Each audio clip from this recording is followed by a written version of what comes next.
As a Christian and as a child of God, if you want to grow in your relationship with God, you have to make the Lord your priority.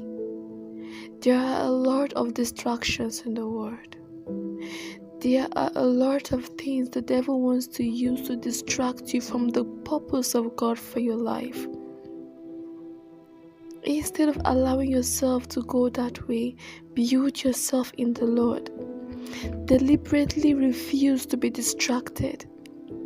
Give yourself time for everything, but let God be your top priority. When the Lord is the leader of your boat, when the Lord is the one driving your boat or directing your boat, there is no space for a capsize.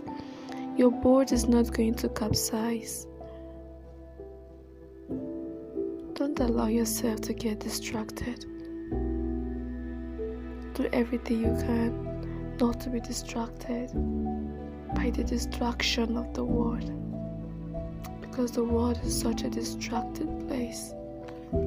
The more you pray, the more you ask God, let me hate what you hate. I started doing this 5 years ago, praying, asking God, give me a hatred in my heart for sin. And the more you start to hate sin, you start to recognize it in you, recognize it in the world, recognize it in church, and then you don't want to treat it like a pet. When you find yourself in sin, when you find yourself, you start crying, you weep, you say, this is nasty. You don't want it in you. You deal with it more aggressively when you hate it. So now, Lord, I pray an increase of love over your people and an increase of hatred for sin.